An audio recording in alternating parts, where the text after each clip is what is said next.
Hi there, nice quick one today. I'm just going to show you how to put the Epson XP-4155 into quiet mode. Now, this can be done directly from the printer using nothing but the buttons on the front.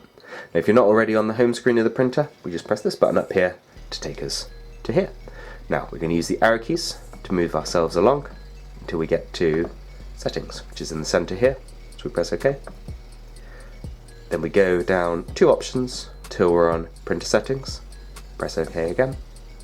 In quiet mode, nice and simple, second option down, go into that, switch them on, and away we go. Now this obviously reduces the running sounds of your inkjet printer. Good for environments where quiet is key, but to be honest, you probably already know that. And that's all there is to see. If you found this video useful, please do let us know with a like. If there's anything else you'd like to know about the printer, please do let us know in the comments. Otherwise, thank you for watching, and I'll see you next time. Take care, bye bye.